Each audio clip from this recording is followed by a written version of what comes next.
masasabi po natin na ang isa po sa pinakamaganda if not the most beautiful and expensive na religious building ay walang iba po, ito po yung Saint Peter's Basilica in Vatican City. Ito po ay unang itinayo, sinimulan na itinayo sa pangunguna ng isang pope, si Pope Julius II in 1506 and completed in 1615 under Paul V.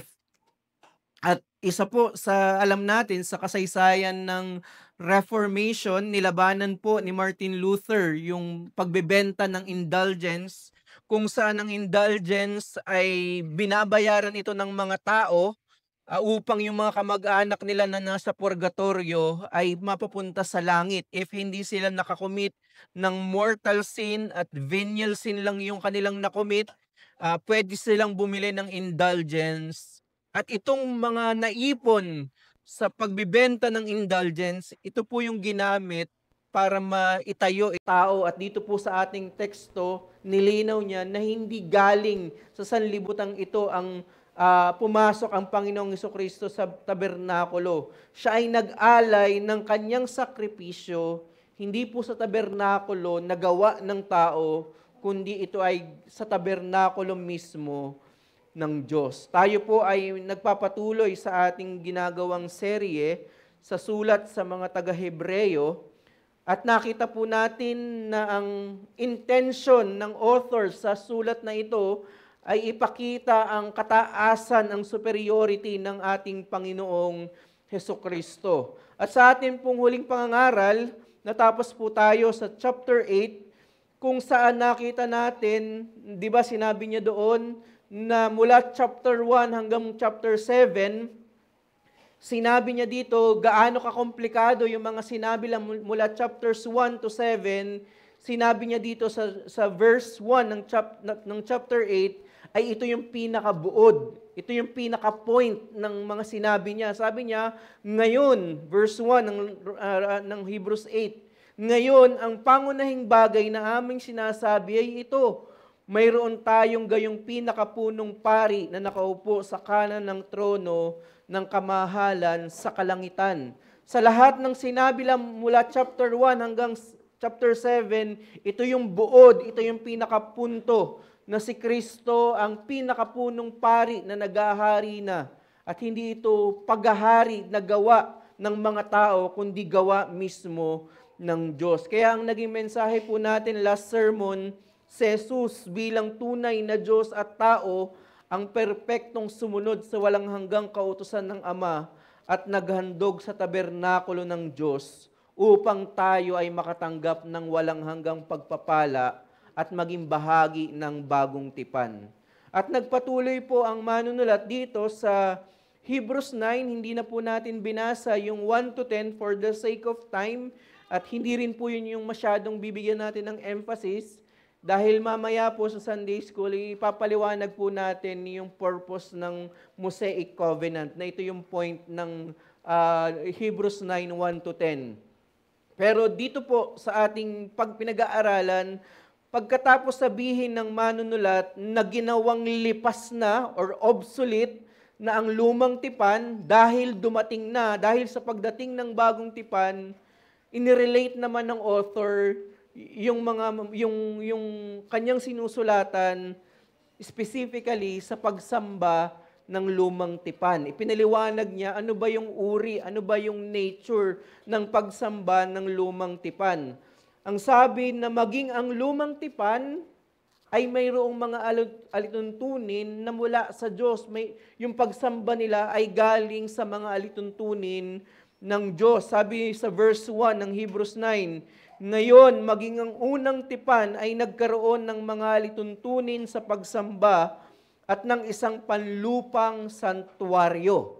So, may mga laws ang Panginoon sa pagsamba. Ipinapaliwanag po dito ng author na lahat ng ginawa na pagsamba sa lumang tipan, sa tabernacle, sa sanctuaryo, maging even yung sukat ng tabernakulo ay ayon sa iniutos ng Diyos. Yun yung tinatawag natin na regulative principle of worship. Yung kanilang pagsamba ay galing sa utos ng Diyos. Wala silang ginawa doon, even yung sukat, yung mga gagamiting bagay sa pagsamba, lahat ito ay iniutos ng Diyos. At nakita po natin sa ating huling pangangaral, ang tabernacle, in contrast sa temple, ang tabernacle, ito yung temporary tent or movable tent, mobile tent, kung saan dito ginagawa ang pagsamba ng Israel. Hanggang wala pa sila dun sa promised land, after ng Exodus, ibinigay sa kanila yung provision o pagtatayo ng tabernacle upang doon sila sumamba temporarily. Pero ipiniliwanag po ng manunulat na ang mga pagsambang ito ay simbolo lamang o anino lamang ng ginagawa natin ngayon sa bagong tipan. Sabi niya sa verse 9 ng chapter 9, iyon ay isang sagisag o simbolo ng panahong kasalukuyan na sa panahong yaon ang mga kaloob at ang mga alay ay inihahandog ay hindi makapagpapasakdal sa budhi ng sumasamba. So, ipinaliwanag na gaano man kadetalyado yung mga pagsamba, sakripisyo ng lumang tipan, pinapaliwanag po ng manunulat na ang mga pagsambang ito ay anino lamang ng ginagawa natin ngayon. Balikan lang po natin yung konteksto, di ba? Ang mga mananampalatayang ito ay gustong manumbalik sa pagsamba at seremonya ng lumang tipan. Kaya ang ginagawa po dito ng manunulat ay ipinapakita niya na sa pagdating ng Panginoong Jesucristo, ang mga pagsambang ito ay lumipas na dahil ito ay walang kakayanang maglinis ng konsensya, walang kakayanang magbigay ng spiritual na pagpapala. Ang sinasabi po dito ng manunulat, na kailangan nilang ituon ang kanilang mga sarili sa Panginoong Hesukristo. Hindi sa seremonya ng lumang tipan. Napaka-radical po, hindi tayo masyadong makarelate kasi wala naman tayong temptation na bumalik sa lumang tipan. Pero napaka-radical ng ginagawa po dito ng manunulat. Yung sinusulatan niya ay nag-hope, gustong mag-hope sa lumang tipan. Ang sinasabi ng author, yan ay lumipas na, yan ay mga anino lamang. Ituon nyo ang inyong mga sarili sa Panginoong Hesukristo. Kaya di ba ang sabi ng Panginoong Hesukristo sa John 4:23, subalit dumarating ang oras at ngayon na nga, nasasamba ng mga tunay na sumasamba sa Ama sa Espiritu at katotohanan, sapagkat hinahanap ng Ama ang gayong mga sumasamba sa Kanya. Di ba yung konteksto po nito, pakikipag-usap ni Jesus sa isang Samaritana na mayroon silang sariling version ng Torah at naniniwala itong mga Samaritana na ang pagsamba ay sa Mount Gerizim. Pero ang sabi ng Panginoong Jesucristo dun sa tanong, saan ba ang tamang pagsamba? Ang sabi ni Kristo, hindi sa bundok na ito o maging sa Jerusalem, kundi sa Espiritu at katotohanan. Ang sinasabi dito ni Kristo in relation sa ating pinag-aaralan sa Hebrews 9, ang pagsamba ay hindi na nakasentro sa lugar, kundi ito ay nakasentro sa persona ng Panginoong Hesukristo. At para mas bigyang diin ito, nagpatuloy ang manunulat na ipinakita niya yung nakalipas na pagsamba, ipinakita niya yung kataasan ng bagong tipan. At ito po yung ating bibigyan ng pansin.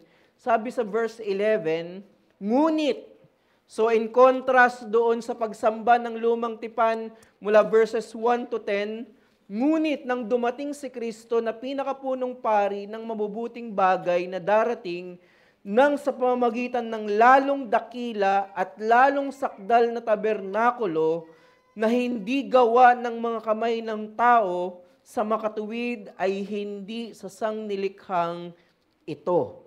Bagamat yung mga pagsamba sa lumang tipan ay utos ng Diyos, pero ang sabi ng author, yun ay gawa ng tao.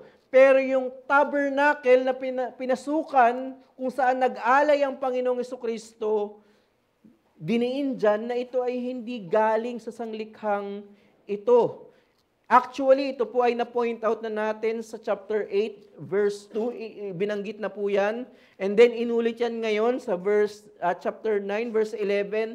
At uulitin pa po yan sa chapter 9, verse 24. At sa isang Hudyo, sa isang Hebreyo, ang ibig sabihin po ng paulit-ulit na pagbabanggit ng mga phrase na ito, di ba sa atin, if we want to emphasize, magbigay tayo ng emphasis sa isang phrase, either binobold natin or ginuguhitan natin. Ito ay literary tool sa Greek and Hebrew na kapag inuulit-ulit nila yung mga salita, ito ay pagbibigay ng emphasis. So binibigyan dito ng emphasis ng author na ang Panginoong Jesucristo, hindi siya pumasok sa tabernacle ng lumang tipan. Pumasok siya mismo sa tabernacle ng Panginoon. At nakita po natin last sermon, nirelate po natin ito na ang pagpasok o paghahandog ni Kristo sa tabernakulo ng Diyos ay nasa konteksto ng tipan. Kung paanong sumasamba ang Israel in the context of a covenant, nirelate natin ito dun sa dating tinatawag na covenant of redemption. Ito yung context nito na pumasok siya sa tabernacle in the context of covenant of redemption. Ipinapakita po dito ng author ang napakalaking pagkakaiba ng lumang tipan at ng bagong tipan. Ito po yung dalawang blessing na tinitiyak ng author na wala sa lumang tipan. Ang bagong tipan ay may katiyakan ng kaligtasan at paglilinis ng budhi. Kaya ang mensahe po natin ngayong umaga, ang dugo lamang ni Jesucristo bilang ating pinakapunong pari ang may kakayanang magbigay ng katiyakan ng kaligtasan at maglinis ng budhi. Ito ang mga patunay ng kataasan ng bagong tipan. Ang dugo lamang ni Jesucristo bilang ating pinakapunong pari, ang may kakayanang magbigay ng katiyakan ng kaligtasan at maglinis ng budhi. At ito ang mga patunay ng kataasan ng bagong tipan. Ang dugo lamang ng Panginoong Jesucristo ang nagbigay ng katiyakan ng kaligtasan. Hindi ang mga seremonya ng lumang tipan na anino lamang. Hindi ang ating mga mabuting gawa, kundi ang ginawa lamang ng Panginoong Hesukristo. At titingnan po natin ang dalawang bagay na nabanggit po ng author. Una po, ang dugo ni Hesukristo bilang katiyakan ng kaligtasan. Ikalawa, ang dugo ni Hesukristo na naglilinis ng budhi. So first thing na pwede po nating makita dito, the blood of Christ as assurance of salvation. Ipinapakita po dito ng author ang napakalaking pagkakaiba ng lumang tipan at bagong tipan. Ang sabi ng author sa verse 11, hindi siya pumasok sa tabernacle na gawa ng tao, kundi gawa mismo mula mismo sa Diyos. Kagaya ng nabanggit ko, nakita po natin last sermon sa Hebrews 8, ang kaibahan ng kalidad ng sakripisyo ni Jesucristo. Iba yung quality ng sacrifice ni Christ sa sacrifices ng Old Covenant. Una, nakita natin, siya ay totoong Diyos. Yun yung malaking pagkakaiba. Ikalawa, ang sakripisyo niya na bagamat nasa konteksto ng lumang tipan, nakita natin, ultimately ito ay pagsunod sa tipan ng Ama. Pero malinaw din na hindi lamang po yung tabernacle yung iba, kundi iba rin yung sakripisyo. So dalawa yung pinopoint out ng author, iba yung tabernacle, iba rin yung sakripisyo. Ang sabi niya po sa verse 12, pinag-iiba niya yung sakripisyo sa lumang tipan, sabi niya verse 12, hindi rin sa pamagitan ng dugo ng mga kambing at mga toro. So pagkatapos siyang i-point out na hindi siya pumasok sa tabernacle ng tao, kundi ito ay sa covenant of redemption ng Father, hindi lang yung tabernacle ang iba rin yung sacrifice. Sa verse 6 ng chapter 9, ang mga pari ay pumapasok sa unang bahagi ng tabernacle, o ito yung tinatawag natin na courtyard, unang part po ito ng tabernacle, araw-araw, upang maghandog sa pang-araw-araw na kasalanan. Exodus 29:40-41. Basahin ko lang po para makita natin yung reference ng author. At kasama ng unang kordero ang ikasampung bahagi ng mainam na harina na may halong ikaapat na bahagi ng isang hin ng langis ng hinalo at ang ikaapat na bahagi ng isang hin na alak, ang handog na inumin, ang isa pang kordero na ay iyong ihahandog sa hapon. At iyong ihahandog na kasama nito ang handog na butil at handog na inumin tulad ng sa umaga na mabangong samyo na isang handog sa Panginoon na pinaraan sa apoy. So makikita natin, morning and evening, nagsasacrifice yung mga priest. Pero ang mga paring ito ay hindi po maaaring makapasok beyond the holy place. Hindi sila pwedeng makapasok sa Holy of Holies. Dahil dito wala silang access doon sa special presence ng Diyos. Ang may access lamang doon sa Holy of Holies ay ang mga high priest. So magkaiba po yung mga priest sa mga punong pari. Ang pinakapunong pari lamang ang pinapayagan na makapasok sa dakong kabanal-banalan, at ito po ay nangyayari once a year. Ito po yung tinatawag natin na the Day of Atonement.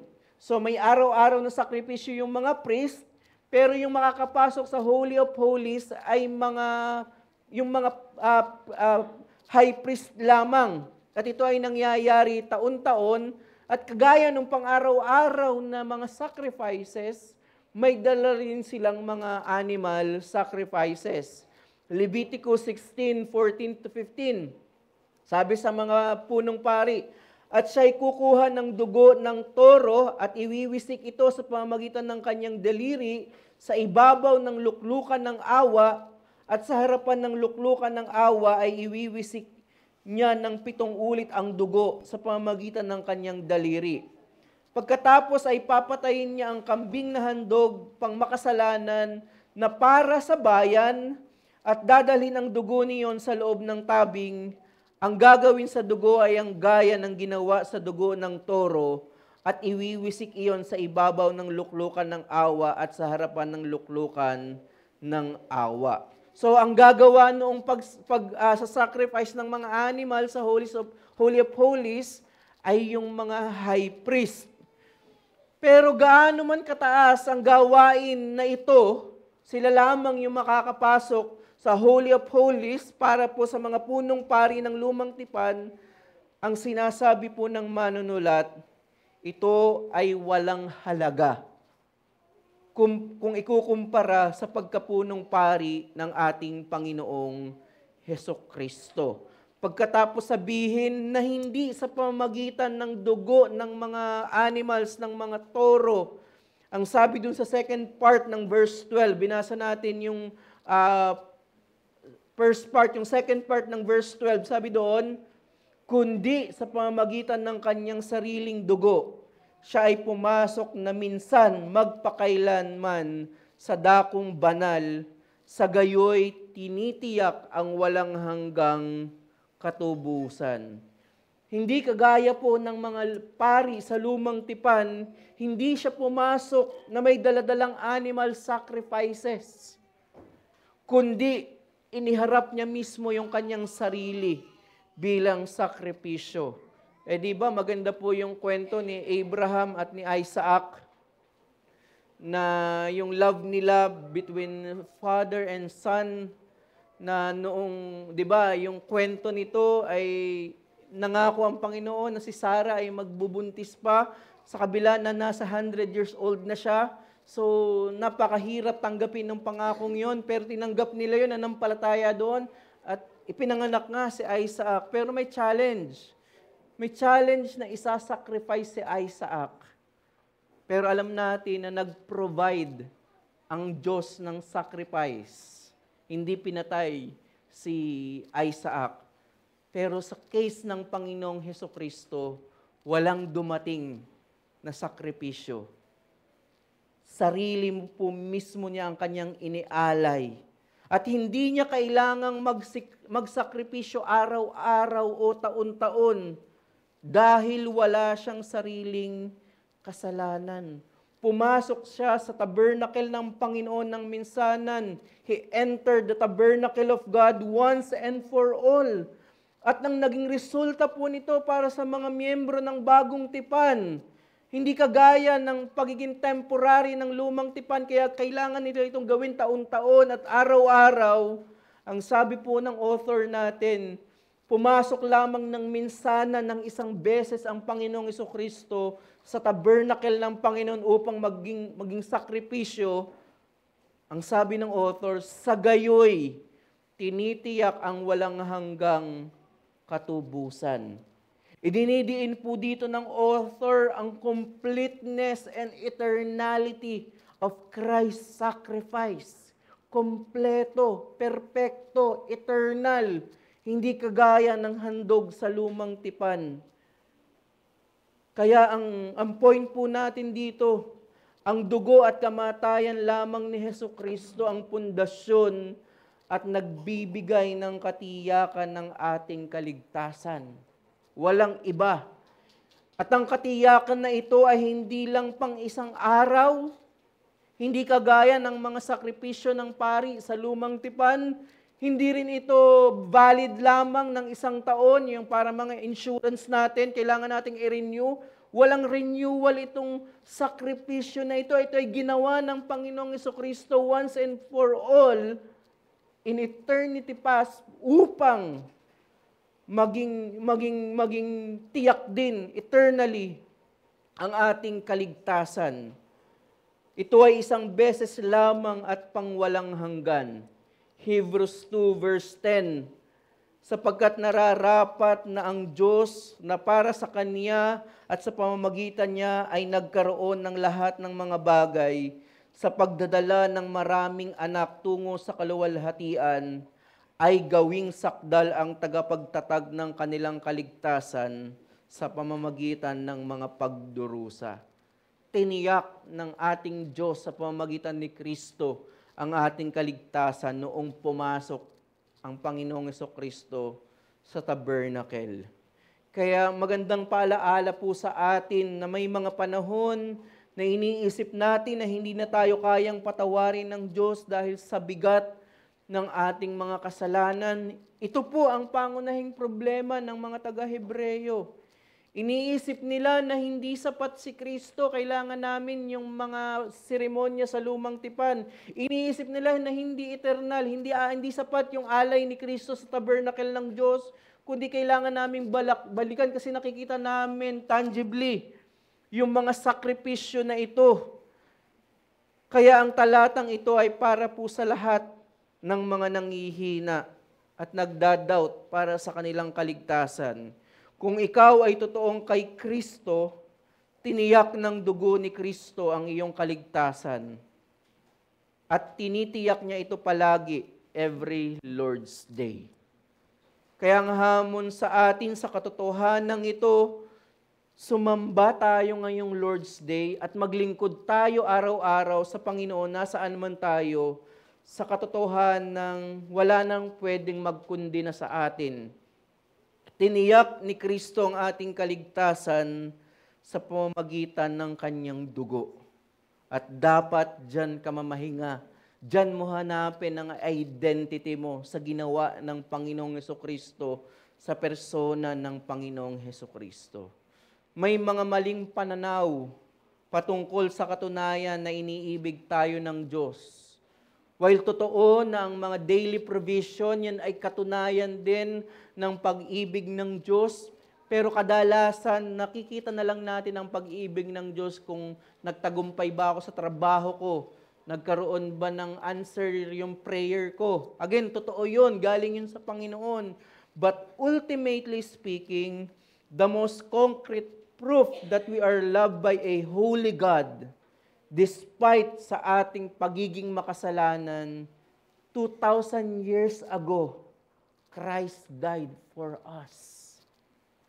May mga panahon na kinukulang tayo.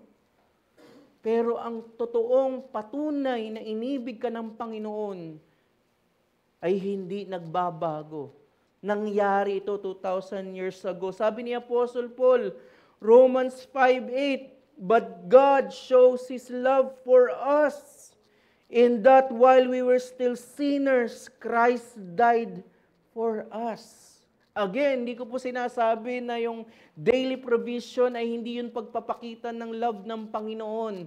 Pero may mga panahon na nagsasuffer tayo at kinukulang tayo. Pero ang sinasabi dito ng ating talata, even the Apostle Paul, God shows His love for us while we were still sinners. Christ died for us. At hindi na po mababago ang nangyari 2,000 years ago. Ito dapat ang panghawakan mo sa pabago-bagong pananampalataya, pabago-bagong emosyon, pabago-bagong lipunan at panahon, pabago-bagong suffering. Minsan nasa height ka ng iyong faith, minsan nasa mababa ka.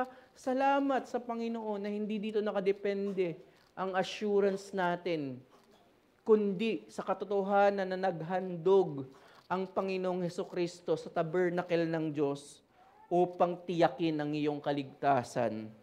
At sa katiyakang ito nakatayo ang ating pananampalataya upang tayo ay magpatuloy. Kung may kinakausap ako dito, nangihina ka sa pananampalataya mo, marahil may persecution kang nare-receive in your workplace, meron kang remaining sin na nahihirapan kang immortify, yes, nandun yung responsibility mo at gawin mo yun, pero ang fuel mo dapat ay yung sinasabi ng author, tiniyak ng paghahandog ni Kristo ang iyong kaligtasan. Second point na pwede po nating makita dito, the blood of Christ for the purification of conscience.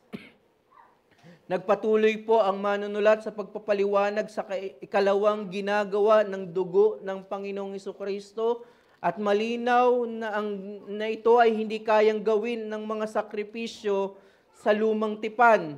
Pero para bigyan ng diin ang point na ito at para ipakita ang kataasan ng dugo ni Kristo sa bagong tipan, ipanaliwanag niya muna kung ano yung kayang gawin ng lumang tipang sakripisyo. Para maipakita yung superiority ng sacrifice ni Christ or ng blood ni Christ, ipinakita muna niya yung ginagawa, yung kayang gawin ng dugo ng lumang tipan or yung mga sacrifices sa lumang tipan. Verse 13, "Sapagkat kung ang dugo ng mga kambing at ng mga toro at ang abo na dumalagang baka na iwiniwisik sa mga nadungisan ay makapagpapabanal sa ikalilinis ng laman." So, malinaw na sa lumang tipan na bago lumapit sa Diyos, dahil sa kasalanan, kasi ang nangyari po ni Adam, after mag-sin ni Adam, dati hindi po sacrificial yung paglapit sa Panginoon. But because of sin, lahat na ng paglapit sa Panginoon is through sacrifice. Sacrificial na yung system. So makakalapit lang sila sa Panginoon na kung mayroong ritual cleansing, may ritual na paglilinis. Halimbawa po, yung mga laws for purification sa Numbers 19, basahin ko lang po yung 20. Ito yung humawak sila sa patay at sila ay naging unclean. Sabi po dito sa verse 20, "Ngunit ang taong marumi at hindi maglilinis ay ititiwalag mula sa gitna ng kapulungan, sapagkat kanyang dinungisan ang santuaryo ng Panginoon, yamang ang tubig para sa karumihan ay hindi binubuhos sa kanya, siya'y marumi." So kailangan ng ritual cleansing. Kapag binasa niyo po, may mga provision paano ba malilinis yung mga considered unclean kapag ang isang tao, Israelita, ay humawak sa patay. So ito yung sinasabi dito. Makikita natin dito na hindi naman pala walang halaga yung sakripisyo ng lumang tipan. May ginawa siya, may ginagawa siya. Sa pamamagitan nito, kapag nag-sacrifice sila at may mga cleansing, ritual cleansing, pwede silang makalapit sa Panginoon at least in its external and ritual sense. So may purpose, may ginagawa. Hindi siya totally walang halaga. May ginawa siya. to purify the flesh. Pero malinaw po na ang paglilinis na ito ay hindi nangangahulugan ng paglilinis ng puso. Wala siyang assurance na kapag ikaw ay nag-sacrifice, gumawa ng mga external ritual cleansing, ay tiyak na nito yung regeneration. Wala. Kasi ang purpose lamang niya, hindi yun yung purpose niya. Ang purpose niya, sabi doon, makapagpapabanal sa ikalilinis ng laman. Ibig sabihin, temporal and physical in nature yung cleansing na ginagawa ng mga sacrifices na ito. Ito ay para mapatawad sila sa kanilang kasalanan as national, physical, and temporal people of God in the Old Testament. Mababasa niyo po yan. Pwedeng kayo na lang po yung magbasa sa Leviticus 5:14 to 19. Masasabi natin po na itong external cleansing na ito ay biyaya pa rin po ng Panginoon. Kasi externally, pwede silang manatiling bayan ng Panginoon, nare-receive nila ang mga blessing ng Panginoon, yung prosperity ay nare-receive nila. In that sense, blessing ito, grace ito ng Panginoon. Subalit ang sinasabi dito ng manunulat, ang mga sakripisyo na ito, bagamat gracious, ito ay hindi eternal, but temporal lamang. Temporal cleansing. At itong mga temporal cleansing and external cleansing na ito, ay nire-remind nito sa kanila na bawat kasalanan ay nangangailangan ng sakripisyo. Yun yung tinuturo. Sacrificial yung system. Kapag may nagawa kang kasalanan, kailangan mong mag-sacrifice. Pero wala ditong paglilinis ng budi. Again, gracious itong covenant na ito, itong mga sacrifice na ito, pero walang katiyakan ng purification of conscience. Mamaya, bibigyan pansin po natin ito sa ating Sunday School, pero quote ko lamang po si Samuel Renihan sa The Mystery of Christ.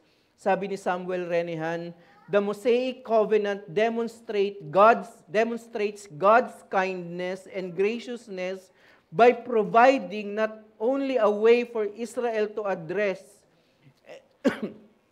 and redress their sins against the law, but also to teach them in all of this about true forgiveness to be found in a heavenly sacrifice administered by a heavenly high priest in a heavenly temple.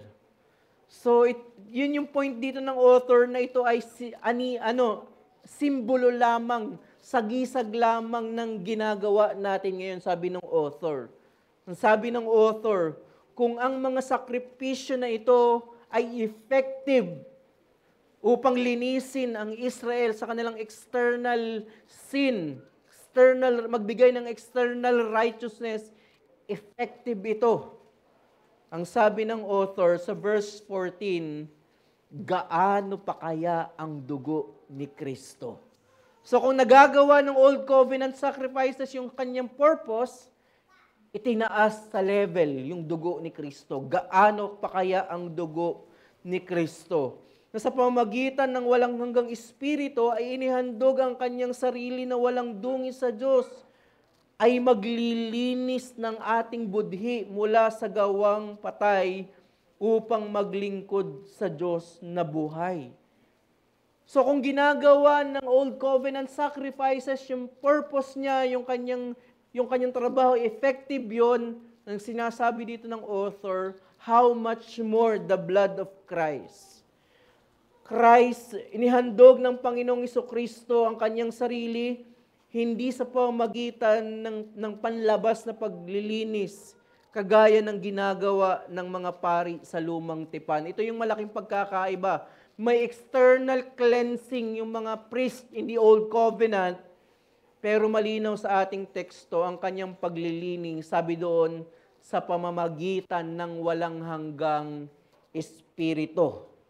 Napag-aralan po natin na lahat ng ginawa ng Panginoong Jesucristo ay dahil sa kanyang great companion, ang Holy Spirit. Christ's death offering is through the Spirit. So, ang nagko-constitute dun sa pagiging sinless, unblemished, nung offering ng Panginoong Hesukristo ay yung preservation ng banal na spirito. Yun yung sinasabi ng text. Naghandog siya while siya ay mayroong na pag-aralan natin, may quality, perfect yung kanyang sacrifice. Pero hindi yun hiwalay sa preservation ng Holy Spirit.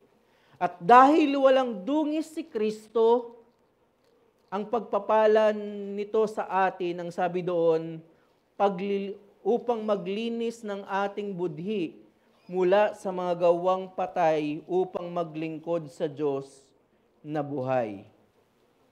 So, makikita po natin na ang paglilinis ng budhi is both legal and personal. Ang ibig kong sabihin po dito, yung paglilinis sa Israel is external, but in the new covenant, this is both legal. Ibig sabihin, dahil sa dugo ni Kristo, inalis ang mga guilt natin legally through our justification.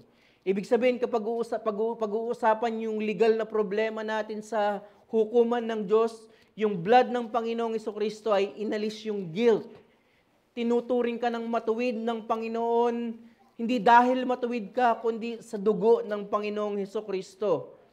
At ito rin ay nagbibigay ng kakayanan, personal righteousness, holiness, sanctification, hindi lang para ituring tayong mga anak, kundi, ang sabi ng author, maging katanggap-tanggap ang ating mga paglilingkod sa Diyos. So yung blood ni Christ ay nag-provide ng ating justification and ongoing sanctification. Yun po yung nasa text. Sabi doon, maglilinis ng budhi mula sa mga gawang patay. So mga patay ang ating gawa kung wala yung righteousness ng Panginoong Hesukristo. Pero hindi lang doon natapos. Ano yung application? Upang maglingkod sa Diyos na buhay.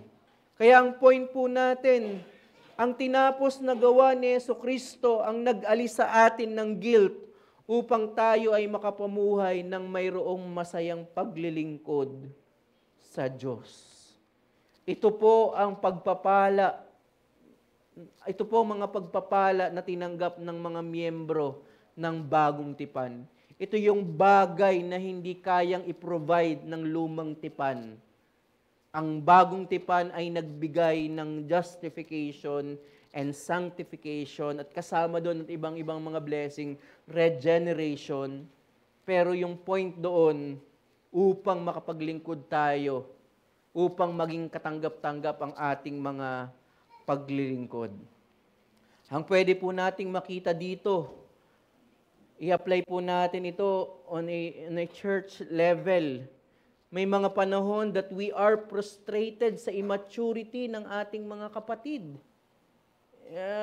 Bakit ganito siya? Bakit ganyan?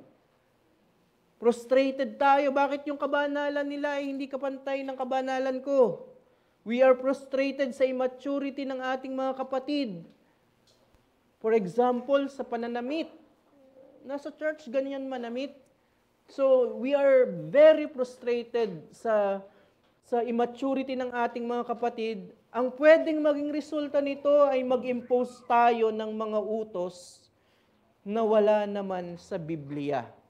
Gusto nating mapadali yung dealing natin sa ating mga kapatid, kaya maglalagay na lang tayo ng mga utos. Dapat ganito ang gawin mo, dapat ganyan, dapat ganito ka manamit.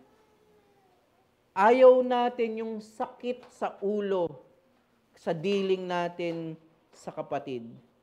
Tandaan po natin mga kapatid, sinabi po sa ating teksto, ano po yung binigay ng dugo ni Kristo for the purification of conscience, for the sanctification.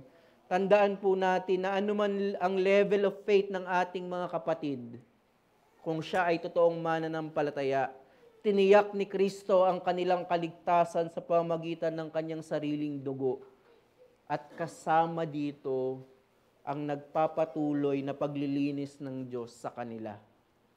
Kung paanong ang Panginoon ay nag-extend ng grace, while we were still sinners. Hindi sinabi na while we will still immature. While we will still sinners, Christ died for us. Hindi ko po sinasabi na wag natin i-deal ang immaturity natin sa isa't isa, pero yung pundasyon ng dealing natin sa mga immaturity natin, sa mga pagkukulang natin, sa mga remaining sins natin ng ating kapwa, ang pundasyon dapat nito ay yung pagbibigay ng malinis na konsyensya ng Diyos.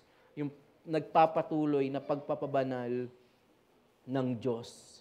Kaya po ang hamon sa atin, maglingkod tayo sa Panginoon sa katotohanang nilinis na ng Diyos ang ating budhi upang makapaglingkod tayo sa Kanya ng katanggap-tanggap. Gaano man po ka-imperfect yung mga sacrifices natin, yung mga services natin, even our worship, gaano man ito ka-imperfect, because of the righteousness of Christ, tinatanggap ito ng Panginoon. Katanggap-tanggap ito, mabangong samyo ito. Kaya yung imperfection po natin, wag dapat po itong magbigay sa atin ng kahinaan ng loob, na hindi na ako tatanggapin ng Panginoon. Sa halip, ang itinuturo ng law ay tumingin ka sa Panginoong Hesukristo. Kaya maglingkod ka sa katotohanan ito. Kaya ang pwede po nating maging tugon, kung ang Panginoon ay nilinis na yung konsensya natin, isang application po dito is yung palagi ang pagsasanay ng ating budhi. Pagsasanay ng ating konsensya. Sa pamamagitan ng perfect obedience, active and passive obedience of Christ, sabi ng text natin, He purified and sanctified our conscience. Why? Why? To know God in a salvific way, and sabi doon, to offer our lives in obedience to Him. So para sa Panginoon, sacred po yung mga conscience natin. Dito dinidil ng Panginoon, dito niya pinapakita sa atin ang ating mga pagpapalang tinatanggap at tatanggapin. Kaya sanayin po natin ang ating konsensya sa pamamagitan ng pag-aaral ng salita ng Diyos. Patalasin po natin, magkaroon tayo ng konsensya na sanctified, trained and sanctified. Ang sabi ni Pablo, 1 Timothy 1 verse 5, the aim of our charge is love that issues from a pure heart and a good conscience and a sincere faith. So mahalaga po yung pag-cultivate ng konsensya. So wag niyo pong isa-silent ang inyo pong konsensya. Yung phone lang po natin ang sinasilent natin sa worship. Pero wag niyo pong i-silent ang inyo pong konsensya. Kapag may hindi kayo convinced sa sinabi ng mga mangangaral, you can ask question, you can disagree. Mamuhay po tayo sa mayroong kalayaan ng konsensya dahil ito ay kasama sa pagpapala ng bagong tipan. Subalit kung may kinakausap ako dito na wala ka pa sa Panginoong Hesukristo, ang pwede mong gawin para mabayaran ang iyong kasalanan, mamuhay ka ng makasalanan pa, ang mangyayari, babayaran mo ito sa apoy ng impyerno, walang hanggang pagdurusa. Ang Diyos na eternal, nakalatag ang kanyang puot sa iyo. Subalit, ngayon ay panahon ng biyaya, kung saan ang Panginoong Hesukristo ay nananawagan, nangangaral, na lumapit kayo sa akin na kayo ng mga nabibigatan. Ang katuwiran na dinidemand ng Panginoon na hindi mo kayang i-provide, gaano ka man kabait, gaano ka man kabuti na asawa, gaano man kabuti na estudyante, gaano ka man maalaga na nanay, mabuting bagay ang mga ito, subalit hindi ito ang hinihinging katuwiran ng Diyos. Perpektong katuwiran at eternal. Si Christ lamang yung nakapasok sa tabernacle ng Diyos. Kaya siya lamang yung katanggap-tanggap na sakripisyo. At tatanggapin mo ang pagpapalang ito kung aaminin mo sa iyong sarili na ikaw ay makasalanan, lumabag sa batas ng Diyos, at mananampalataya ka sa tinapos na gawa ng Panginoong Hesukristo. Kikilalanin mo na ang daan lamang pabalik sa Diyos ay walang iba kundi ang persona at tinapos na gawa ng Panginoong Hesukristo. Sa atin naman pong mga mananampalataya na sinasabi po ng ating teksto na ang tinanggap natin na biyaya dito sa bagong tipan, sa ating pong mga mananampalataya na ang tinanggap po natin dito sa bagong tipan ay ang pagbibigay ng katiyakan ng kaligtasan at pagbibigay ng bagong puso at sanctification. Ito ang mga pagpapala na tinanggap natin sa pamamagitan ng ating Panginoong Hesukristo. Tayo po'y manalangin. Aming Diyos, maraming salamat po sa oras na ito na ibinigay niyo po sa amin. Salamat, Panginoon, na narinig namin ang inyo pong mga salita na nagre-remind sa amin ng kataasan ng dugo ng Panginoong Hesukristo, na ito po ay nagbigay sa amin ng katiyakan ng kaligtasan. At hindi lang po ito nagbigay ng katiyakan, assurance of salvation, ito rin po ay nagbigay ng purification of conscience na nakikita sa aming justification, regeneration, and sanctification. Salamat po, Panginoon, sa mga pruweba ng pagiging superior ng bagong tipan sa pamamagitan ng mga pagpapala na ito. Nawa ay maglingkod kami at magpakabanal sa mga katotohanan ito. Gamitin niyo po ang mga pangangaral na ito para po sa kaligtasan din ng mga wala pa sa inyo. Magligtas po kayo sa aming kalagitnaan at gamitin niyo rin po ang pangangaral na ito upang i-encourage ang mga nanghihina, ituwid ang mga nagkakasala, at magkaroon ng kapahingahan ang mga napapagod. Salamat po, Panginoon, sa inyo pong mabiyayang salita. Ito po ang aming panalangin sa pangalan ni Jesus. Amen.